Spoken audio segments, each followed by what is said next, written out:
करती बबुनिया बबुना के हाथे ना चढ़ती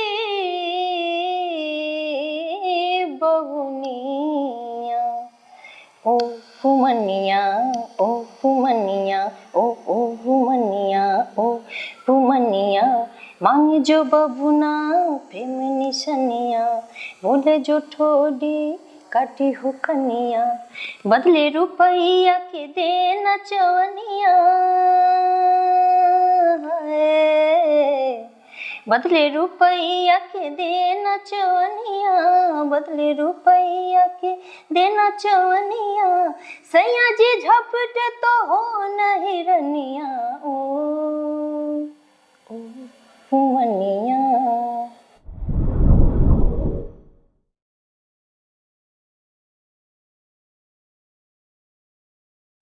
नमस्कार, मैं हूं शशिकांत। मचान के इस मंच पे आपका स्वागत अभिनंदन है। अभी आप देख रहे हैं मचान का ये मंच। मचान का उद्देश्य है लोक कलाकारों को, ग्रामीण रंगमंच से जुड़े रंगकर्मियों को प्रमोट करना, भूले बिसरे कलाकारों को और प्रसिद्ध कलाकार जिन्होंने अपने क्षेत्र में काफ़ी योगदान दिया है, रंगमंच हो, कला हो या पेंटिंग हो, वैसे कलाकारों को हम बुलाते हैं, उनसे खूब बातचीत करते हैं, बतकही करते हैं, उनसे अनुभव जानते हैं, काफ़ी कुछ सीखने को मिलता है। वो सीख हम आप तक पहुंचाने का प्रयास करते हैं। मिथिलांचल की धरती से लेके मुंबई तक का सफ़र करने वाली लोक गायिका हमारे बीच मौजूद हैं, आदरणीय रेखा झा जी, और अभी हम उनसे बातचीत करेंगे। सबसे पहले मैम आपका बहुत बहुत स्वागत अभिनंदन है हमारे इस मचान के कार्यक्रम में। मैम ये हमें बताइए कि आपका जन्म कहाँ हुआ था? समस्तीपुर डिस्ट्रिक्ट से हम हैं। कहाँ, गांव कौन सा था?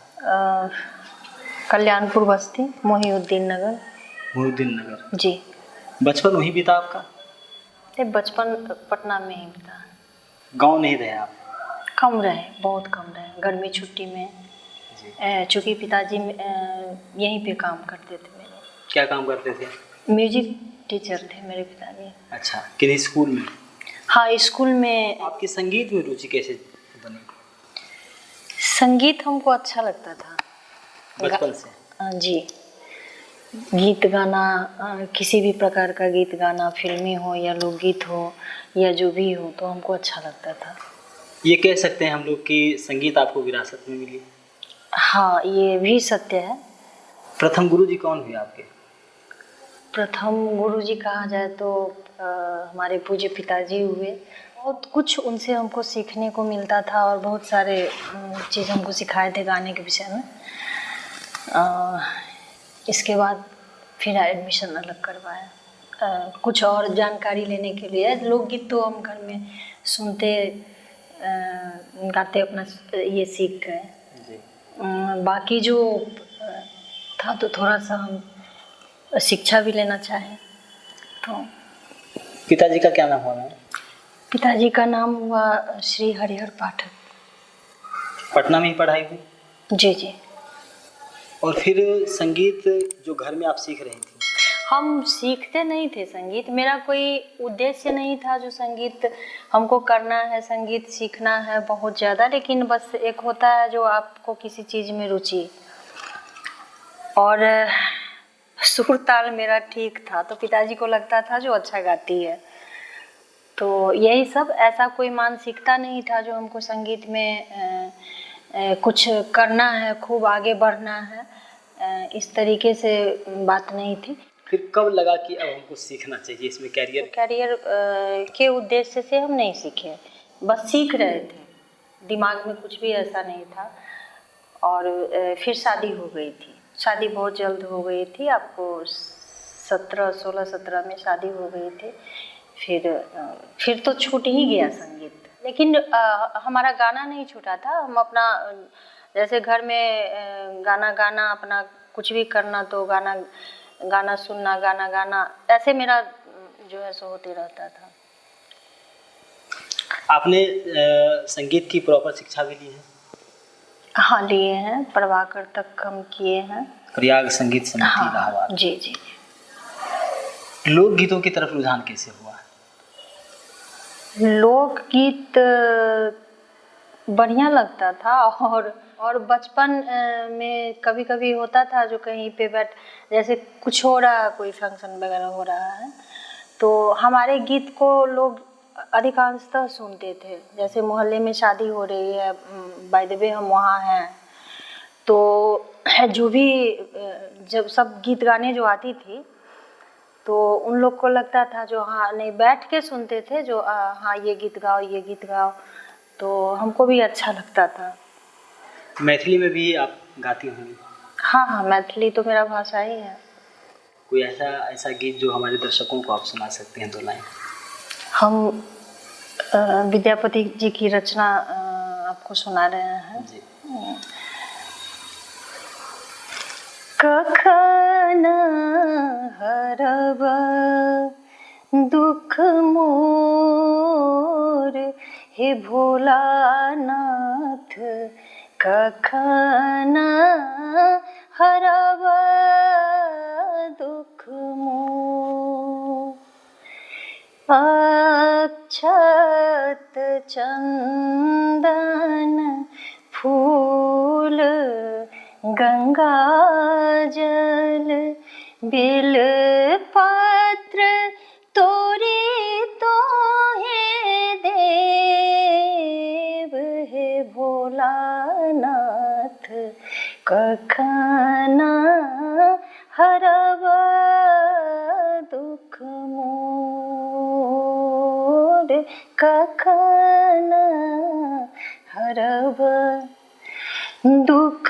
मोर हे भोलानाथ, कखन हरब दुख मोर। बहुत शुक्रिया मैम। आप ये बताएं, घर में आपको सपोर्ट था, सब लोग मदद करते थे, घर में संगीत का माहौल था, जब शादी आपकी हुई तो क्या वहाँ भी सपोर्ट मिल रहा था? हाँ बिल्कुल, मेरे पति से मिला, और पूरे जो भी थे तो वहाँ हम अकेले थे। ससुराल में भी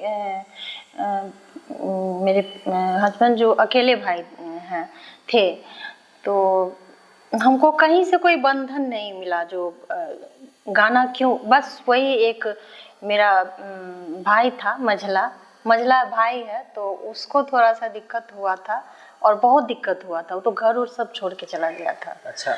जो गाना नहीं गाने जाएगी, गाना क्यों गाने जाएगी, इसको मतलब वो उसको थोड़ा सा गलत तरीके से, वो जो औरतों को काम करना उसको अच्छा नहीं लगता था, और दूसरे में गाना गाना तो बिल्कुल ही अच्छा नहीं लगता था, जो जाएगी और जो वहाँ का माहौल रहता है, तो इससे वो डरता था। जब आपकी शादी हुई वहाँ भी सपोर्ट मिल रहा था, आपको घर पे भी सपोर्ट मिल रहा था, फिर आपको लगा कि अब कुछ करना चाहिए, सब जगह सहयोग मिल रहा है, परिवार का सहयोग है, अच्छा गाते भी हैं, तो क्यों नहीं इसमें आगे बढ़ा जाए? शौकिया आप सीख रही थी, शौकिया रुचि भी थी? नहीं, हम देखिए, हमको अपने मन से कुछ नहीं ऐसा हुआ जो हमको आगे बढ़ा जाए। हम कभी प्रकट नहीं किए जो हाँ हमको गाना चाहिए, हमको बढ़ना चाहिए, ये सब कुछ नहीं। बस एक कहता है जो ईश्वर को अपने आप देना, खुद से देना, तो वो खुद से हमको देते चले गए और हम बढ़ते चले गए, चलते चले। मंचिया शो भी आप करते थे? पहले नहीं, अब करते हैं। त्रिवेणी में हम 2 ईयर सीखे हैं। जब कोई कार्यक्रम होता था तो 4th ईयर की लड़की लोग मतलब कार्यक्रम को करने जाती थी, तो मेरे आवाज़ में पता नहीं उस समय भगवती जो है सो क्या मतलब था हमको नहीं पता, लेकिन 4th ईयर के साथ हमको रखा जाता था गाने में। तो थोड़ा सा बच्चों में होता है ना जो भाई ये तो अभी फर्स्ट में है तो इसको क्यों दिया जा रहा है गाने को। फिर गुरुजी कहते थे जो अरे वो उसको पकड़ती है, वो अच्छे से संभालती है। सीनियर के साथ तो आपका कंपटीशन था ही, आपके दोस्तों के साथ भी था, सहपाठियों के साथ? हम जहाँ भी जाते थे ईश्वर का ये कृपा था जो सबसे आगे होते थे। तो अब इसमें जो है सो इसमें हम नहीं बोलते थे जो हाँ हमको गाने में रखना है, गाना गाना है, ये सब नहीं। हम चूँकि हमको अपना लेवल पता था, जो भाई हम छोटे हैं इन लोगों से, लेकिन शामिल हमको कर लिया जाता था और गाने में हर जगह आगे आ जाते थे। आपकी कभी इच्छा नहीं हुई कि जैसे और भी लोग या सिंगर जो हैं कैसेट बनाते हैं, एल्बम बनाते हैं, आपकी कभी रुचि नहीं हुई कि मैथिली के लिए या लोकगीत के लिए या भजन के लिए हम भी एल्बम के लिए प्रयास करें, थोड़ा चर्चित हुआ जाए, लोग आपकी आवाज़ को सुने, ऐसा कभी ख्याल आया? हाँ, आया, लेकिन कहीं ना कहीं लोगों से नहीं रुकावट हुआ, तो थोड़ा सा किस्मत से रुकावट हुआ। तो मेरे घर में एक पर एक जब झाजी हमारे हस्बैंड, उनकी जब तबीयत बिगड़ने लगी, उस वक्त से थोड़ा क्या है किसका ख्वाब, ये सब कुछ एक तरफ और आदमी को बचाना एक तरफ हो गया मेरे लिए बहुत बड़ा चुनौती। परिवार या तो फिर खुद का ख्वाब रखना। फिर बच्चे थे हमारे, 4 लड़की 1 लड़का, बच्चे सब भी छोटे छोटे थे, तो बच्चों को संभालते हुए आप संगीत, हाँ, बस संगीत मेरा संभला हुआ रहा। यही बहुत बड़ी ईश्वर की कृपा है। नहीं तो जैसा जिस तरीके से हमारे पास समस्या आए, बच्चे थे तो बच्चे को पढ़ाना जरूरी था, सब कुछ करना जरूरी था, तो फिर अपना सब कुछ हम हटते चले गए। तो लेकिन भगवान का कृपा होता है, तो फिर आप लोगों के सामने है। मिथिलांचल का लोकगीत काफ़ी प्रसिद्ध है, दुनिया भर में लोग मैथिली को बोलने की कोशिश करते हैं या मैथिली भाषी जहाँ हैं वहाँ बोलते भी हैं। नए लोगों को काफ़ी रुचि है सुनने में, काफ़ी फिल्में भी बन रही हैं, अब मैथिली में बहुत काम हो रहा है। मैथिली में आपका क्या योगदान रहा गायन के क्षेत्र में, आपने क्या काम किया? अभी तक हम बहुत कुछ नहीं कर पाए हैं जो खुद से जो करना चाहिए, ठीक है, लेकिन अब शुरुआत है, शुरू कर चुके हैं, तो अब देखिए। क्या कुछ बता सकते हैं क्या शुरू किया? जैसे हमारे यहाँ बहुत सारे गीत हैं जो कि पता नहीं है, जैसे बिसहरी गीत है तो लोग इसको मंच पे नहीं गाते हैं, बहुत प्यारा गीत है। इसके बाद बहुत सारे ऐसे गीत हैं, तो हमने प्रशिक्षण का काम करना शुरू किया है। आपके नज़रिए से कौन सा ऐसा लोकगीत या गायन परंपरा है जो लग रहा है कि ये बहुत कम गाया जा रहा है या विलुप्त होने के कगार पे है? इतना सारा है, जैसे आप लोग नहीं जानते होंगे, हम लोग के यहाँ फिर ये होता है, मधुश्रावणी होता है, तो लड़कियाँ बहुत धूमधाम से ये करती है, उसी में बिसहरी गीत होता है। बिसहरी 2 लाइन सुना सकते हैं क्या? छोटी मोटी बिसहरी चतरल डारी, राम चतरल डारी, राम चली भेली बिसहरी माता तिरहुत देश, राम चली भेली बिसहरी माता तिरहुत देश। कहाँ तो हर आसन वासन कहाँ स्थान, राम कहाँ स्थान, राम कीन कर बेटी थी कहूँ की तो हर नाम, राम कीन कर बेटी थी कहूँ की तो हर नाम। सरोवर आसन वासन गंगा स्थान, राम गंगा स्थान, राम गौरी दाई के बेटी थी को जाया विष हरि नाम। राम गौरी दाई के बेटी थी को जाया विष हरि नाम। 5 बहिन विष हरि पाँचों कुमारी। राम पाँचों कुमारी। राम छोटी रानी विष हरि माता शिव के दुलारी।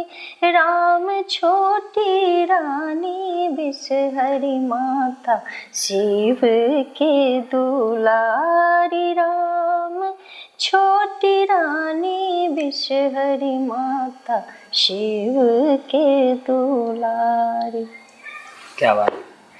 ये विषहर लोकगीत परंपरा जो मैथिली और मिथिलांचल में गाया जाता है, क्या आप ये बता सकती हैं मैम कि जो अभिभावक अपने बच्चों को इस फील्ड में आने से रोकते हैं, गायन में रोकते हैं या नाटक के फील्ड में रोकते हैं, उनको लगता है नाटक नौटंकी या गायन लोग क्या कहेंगे समाज में, फलनमा का बेटा या बेटी गाता है, ये मानसिकता आमतौर पे अभी भी गांव में है? हाँ है, सभी लोगों को ये लगता है। दूसरे अगर काम कर रहे हैं तो बहुत अच्छा लगता है दूसरे का सुनने में। जैसे सलमान खान है तो उनको बहुत अच्छे लगते हैं। तो सलमान खान भी एक समय में या लता जी बनी एक समय में, उन लोगों का भी जो है सो शुरुआती दौर में हर किसी को मेहनत करना पड़ा होगा। तो वो मेहनत हमारे भी बच्चे कर रहे हैं, तो वो चीज़ उनको नहीं लगता है जो हाँ भाई, अरे भाई मेहनत करेगा तभी तो एक दिन वो अपने मंजिल को पाएगा। तो उसी तरह से हमारे बच्चे मेहनत कर रहे हैं, संघर्ष कर रहे हैं, कल को बड़े लोग बन पाएंगे, बड़े सिंगर बन पाएंगे, बड़े एक्टर बन पाएंगे। तो ये चीज़ लोग नहीं सोचते हैं। हाँ, मेरा बच्चा अगर कहता है जो हाँ हम कलेक्टर का पढ़ाई करने जा रहे हैं, IAS का पढ़ाई करने जा रहे हैं, तो बच्चा आपका क्या कर रहा है वहाँ, नशा कर रहा है या IAS का पढ़ाई कर रहा है, तो उससे आपको उतना बहस नहीं, उसके पीछे उतना नहीं, बस बच्चा मेरा कलेक्टर का पढ़ाई कर रहा है और आप यहाँ से कर्ज लेके जैसे हो वैसे आप पैसा फेंकेंगे। जो लड़कियाँ या बच्चियाँ गायन के क्षेत्र में आना चाहती हैं या कला के किसी भी क्षेत्र में जाना चाहती हैं, उनके लिए आपको क्या लगता है, पहले की अपेक्षा ज़्यादा रास्ते खुले हैं? हाँ बिल्कुल। या उनके लिए आपका क्या मानना है? बिल्कुल, रास्ता तो बहुत खुला है। और हम तो कहेंगे जो अगर मन के अंदर सच में लगन हो तो हमको नहीं लगता है जो कोई रोक सकता है, बस ईश्वर की कृपा होनी चाहिए। गैंग्स ऑफ वासेपुर अनुराग कश्यप की एक बहुत चर्चित फिल्म है जिसमें मनोज बाजपेयी, नवाजुद्दीन सिद्दीकी, हुमा कुरैशी, पीयूष मिश्रा अभिनीत, ये बहुत बड़ी कास्ट की फिल्म थी। और फिर पटना में गायन के लिए ऑडिशन होता है, वहाँ तक आप कैसे पहुँची? ऑडिशन तक के लिए किसने बताया आपको? उस वक्त हम शुरू ही कर रहे थे गाना, शास्त्रीय संगीत सीखते थे, भोजपुरी हमको बिल्कुल नहीं आता था, शास्त्रीय और मैथिली दोनों आता था। तो हम सोच रहे थे भोजपुरी थोड़ा सा सीखते हैं। तो उसी में एक गुरुजी भोजपुरी सिखाने आते थे, तो उन्हीं को पता था जो ऑडिशन हो रहा है, तो हमको बताया जो चलो। तो हम कहे जो हम नहीं जाएंगे। गुरुजी कैसे? तो नहीं चलो, जो चल के जाने में क्या है, डांटे हमको। गए तो वहाँ का थोड़ा सा माहौल था खूब मतलब हाई फाई वाला, तो हमको और अजीब लग रहा था। जो हम सब कोई आए हैं, ये तो हमको पता है सब कोई ऑडिशन, लेकिन हम आए हैं, हम किस लिए आए हैं, तो हमको लग रहा था। फिर भी कुछ भी नहीं, हम बैठे हुए थे अपना आराम से। इसके बाद फिर ऑडिशन में काफ़ी लोग बोल रहे थे जो ये गीत गाना है, ये गीत गाना है। हमको तो वो भी नहीं पता था जो हम क्या गीत गाएंगे। ऑडिशन कौन ले रहे थे? ऑडिशन ले रही थी स्नेहा खनवलकर, जो संगीतकार हैं। क्या पूछा था उन्होंने आपसे? क्या गाने के लिए कहा था? हमसे नहीं, सबसे गाने का ही था, जो उनको आवाज़ की जो आवश्यकता थी। तो बहुत मतलब पूरे बिहार, यूपी बिहार हर जगह ऑडिशन हुआ था। तो उनको आवाज़ की जो जिस आवाज़ की तलाश थी, तो उनको लगा जो हाँ इनमें है। आपसे मैथिली गवाया था या भोजपुरी में? हमको गाने के लिए बताई थी, जो कुछ भी गाने के लिए, जैसे सब कोई गा रहे थे, तो हम नर्वस थे। हम बोले अब पहली बार हम ऑडिशन, हमको पता भी नहीं था जो ऑडिशन होता भी क्या है, पढ़ता कैसे है। बस हम तो एग्ज़ाम देने जाते थे, अपना एग्ज़ाम दे के आते थे, तो ये सब चीज़ की जानकारी नहीं थी। गए तो बस तो हम देख रहे हैं सब कोई अपना अपना गीत, सब फिल्मी, कोई लता जी का, कोई किन्हीं का लेके सब गा रही हैं। तो हम बोले, हम सोचे हम क्या गाएंगे, तो हम बोले जो मैथिली हम गाएंगे। तो वो बोली जो नहीं ठीक है, आप क्या बोली, मैथिली में गाइएगा? तो हम बोले हाँ। तो हम मैथिली में ही गाए, शिव जी का महेशवानी। कब पता चला कि चयन हो गया है आपका? उसी वक्त हमको रोक लिया गया। इसके बाद और हमको बोली जो आपको रुकना होगा, तो रुकना होगा। तो हम और भयभीत हो गए। हम गुरुजी को बोले ना, जो गुरुजी तो हमको रोक भी रही है। हमको लगा जो हमसे क्या गलती हो गई। तो तुरंत फिर अनुराग जी को फ़ोन की, सब स्नेहा को लग रहा था जो क्या ऐसा मिल गया इतनी खुशी। पूरे सबको फ़ोन करके जो है सो बताई। इसके बाद कुछ पेमेंट की, मेरे लिए गाड़ी की।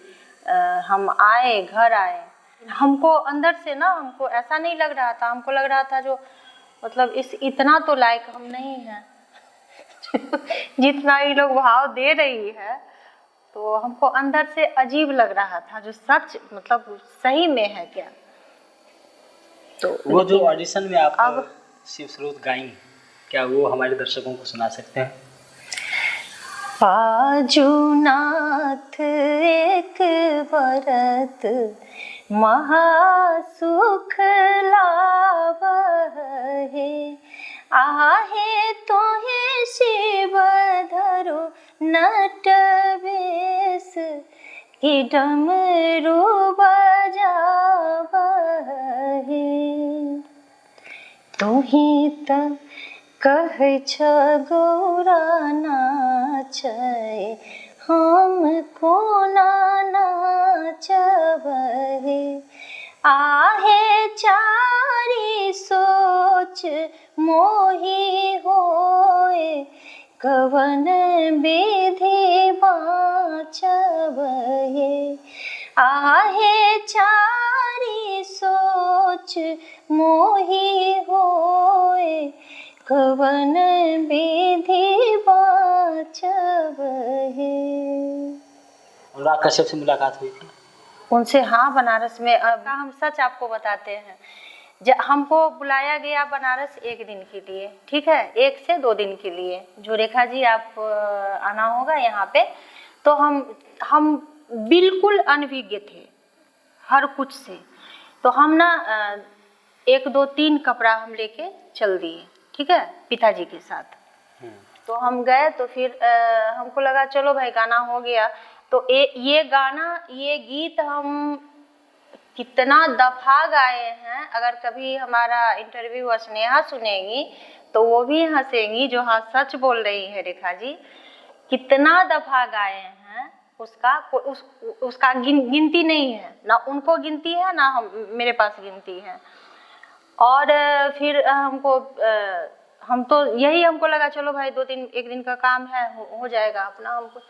तो फिर 2-3 दिन हो गया, तो अच्छा सा सारा व्यवस्था, इतना व्यवस्था जो लग रहा था जो भाई एक स्वप्न है वो हमारे लिए। हम तो कभी यहाँ पूरा पटना भी नहीं देखे। तो इस तरीके से माहौल, तो हम और सारे शूट हो रहा था वहाँ। तो सारे लोग जितने भी कलाकार थे सब कोई वहाँ आए हुए थे, और हर कोई इंग्लिश में बात करने वाले। तो सबको बताया गया जो इनसे हिंदी में बात किया, मतलब बहुत अच्छा लग रहा है। फिर अगले दिन कहती है और रहना होगा। तो हम बोले पिताजी से 1-1 दिन बढ़ाते जा रहे, मतलब हमको लग रहा था ना जो हम उनके ऊपर एहसान कर रहे हैं। अब जो चीज़ हम समझ रहे हैं, पहले ये नई चीज़ हम समझ पाते थे, समझ रहे थे। अनुरोध करके हमको, जो हमसे जैसे रेखा जी सो एक दिन और आपको रहना होगा, अनुराग जी आ रहे हैं। तो हम पिताजी, हम स्नेहा को कुछ नहीं बोलते थे, हम पिताजी से बोलते थे जो देखिए ना फिर कह रही है एक दिन रहने के लिए, जो अब हम नहीं रहेंगे। हम बच्चा सब मेरा घर पे, हम सब कुछ छोड़ छाड़ के गए थे, तो मेरा तो दिमाग यहाँ पे था। फिर आपने गाया ओ घुमनिया, हाँ हाँ, जो काफी प्रसिद्ध रहा। कहिए तो एक सर्टिफिकेट जो होता है, आज हम अगर आपके सामने हैं या किन्हीं के भी सामने हैं, तो ये ईश्वर की कृपा है मेरे ऊपर, जो ऐसे गाने वाले बहुत अच्छे अच्छे गाने वाले हैं, गाते हैं, लेकिन एक होता है जो हम अपना जीवन पूरा समर्पण कर देते हैं। लेकिन जो ठीक है, हम बहुत ज़्यादा नहीं ये किए, लेकिन जो भी हुआ मेरे लिए बहुत हुआ। आज हम उसी गीत के बदौलत, जो भी हुआ उसी गीत के बदौलत हुआ। आपसे आग्रह है मैम कि ओ घुमनिया हमारे दर्शकों के लिए सुनाएं। तारे जो बबुना करती बबुनिया, बबुना के हाथे ना चढ़ती बबुनिया, ओ घुमनिया, ओ घुमनिया, ओ घुमनिया, ओ घुमनिया, मांगे जो बबुना प्रेम निशनिया, बोले जो ठोडी काटी हो कनिया, बदले रुपैया के देना चवनिया, बदले रुपैया के देना चवनिया, बदले रुपैया के देना चवनिया, सैया जी झपट तो हो नहीं रनिया, ओ घुमनिया। मैम, ऐसे बच्चे जो इस फील्ड में आना चाहते हैं, लड़का हो लड़की हो, कई बार ऐसा होता है कि उन्हें कोई रास्ता मिलता नहीं है, भटक जाते हैं अलग अलग रास्तों पे, लक्ष्य कुछ और होता है लेकिन निकल कहीं और जाते हैं, उन्हें पता नहीं होता है या सही मार्गदर्शक नहीं मिलते हैं सही समय पे। और कई बार बहुत सारी कहानियाँ इंडस्ट्री में सुनने को मिलती हैं, उसको अलग रखते हैं, लेकिन आप ऐसे बच्चों को क्या संदेश देना चाहते हैं मार्गदर्शन के रूप में? कई बार ये होता है कि अच्छे गुणी लोग हैं लेकिन धैर्य नहीं रहता है। धैर्य तो बहुत ज़रूरी है। देखिए, सब्र में ही सफलता है, ठीक है। अगर हम सब्र से हैं तो सफल अवश्य होंगे। और रही बात रास्ता जो भटकते हैं बच्चे, तो कई बार ऐसा भी होता है जो मिल जाते हैं कोई से कोई, जो भाई अपने लोभ लालच में तो बच्चे पैसा भी लगा देते हैं। तो बच्चे अगर पैसा लगा रहे हैं तो पूरी जानकारी के साथ लगाएं, या अगर थोड़ा सा बच्चा, हम तो कहेंगे जो आप में अगर थोड़ा सा ज्ञान होगा तो आप कितना दिन, मान लीजिए ठीक है, हम भटका रहे हैं आपको, तो आप कुछ ही दिनों तक मेरे साथ भटकिएगा, मेरा काम देखिएगा ना भाई हम आपको कर क्या रहे हैं। तो ये बच्चे को समझना होगा, जो आदमी आपको बोल रहे हैं तो आश्वासन से नहीं, आपके लिए कर क्या रहे हैं। और पैसा के दम पे आप कहाँ तक जाएंगे, पैसा लगा के भी कहाँ तक जाएंगे। आपके पास सच्चा हुनर नहीं है, सच्चा कला नहीं है, तो पैसा लगा कितना दूर तक पैसा लगाइएगा। तो हर जगह पैसा ही नहीं लगाया जाता है, इसलिए अपने आप को भी मजबूत करना पड़ता है। हमारी पूरी टीम का सौभाग्य है मैम कि आप आई, और एक बार बातचीत हुई और आप आई। हमारी टीम का उद्देश्य है, इस मचान का, हमने मचान नाम रखा है इस शो का, इस कार्यक्रम का, कि ऐसे कलाकार जो जिनसे हम कुछ सीख सकते हैं, हमारा समाज कुछ सीख सकता है, उनको आमंत्रित करें और उनसे कुछ सीखें, पढ़ें और फिर उन्हें लोगों तक लेके जाएं। और ये भी उद्देश्य है कि जो कलाकार गुमनाम हो गए हैं, लोक कलाकार हों या ग्रामीण रंगमंच से जो जुड़े कलाकार हैं, उनको भी हम लोग बुलाते हैं, उनसे भी बातचीत करते हैं और वो बातचीत हम दर्शकों तक पहुंचाने का प्रयास करते हैं। हमारी पूरी टीम की ओर से आपका बहुत बहुत हृदय से आभार, बहुत बहुत धन्यवाद। हाँ, और हम भी धन्यवाद देना चाहेंगे आपको ये अच्छे कार्य के लिए, चूँकि हमारे समाज में अभी भी काफ़ी जन हैं जो गाते हैं या किसी भी क्षेत्र में, कला के क्षेत्र में, जैसे नाटक करते हैं, कोई नाटक से जुड़े हुए हैं, कोई पेंटिंग से जुड़े हुए हैं, दुनिया नहीं जानती है। तो ये अच्छा कार्य आप लोग शुरू किए हैं, जो कम से कम लोगों तक पहुंचाने का, जो हाँ भाई और भी हैं। जी जी। और भी हैं, जैसे होता है जो चलो भाई जो हैं सो यही हैं, इन्हीं को जो किया जाए सो किया जाए। तो ये चीज़ बहुत बढ़िया, हमको बहुत अच्छा लगा। इसको जीवित रखने के लिए, आप किसी भी कला को जीवित रखने के लिए आप बहुत बड़ा काम कर रहे हैं इस मंच के द्वारा। ये बहुत बहुत हम आशीर्वाद भी आपको देते हैं, जो खूब आगे बढ़े ये मंच आपका। बहुत बहुत आभार मैम, बहुत बहुत शुक्रिया आपका कि आपने बहुत ही महत्वपूर्ण समय निकाला हमारी टीम के लिए, इस कार्यक्रम के लिए और हमारे दर्शकों के लिए। पुनः एक बार शुक्रिया हृदय से। Thank you ma'am.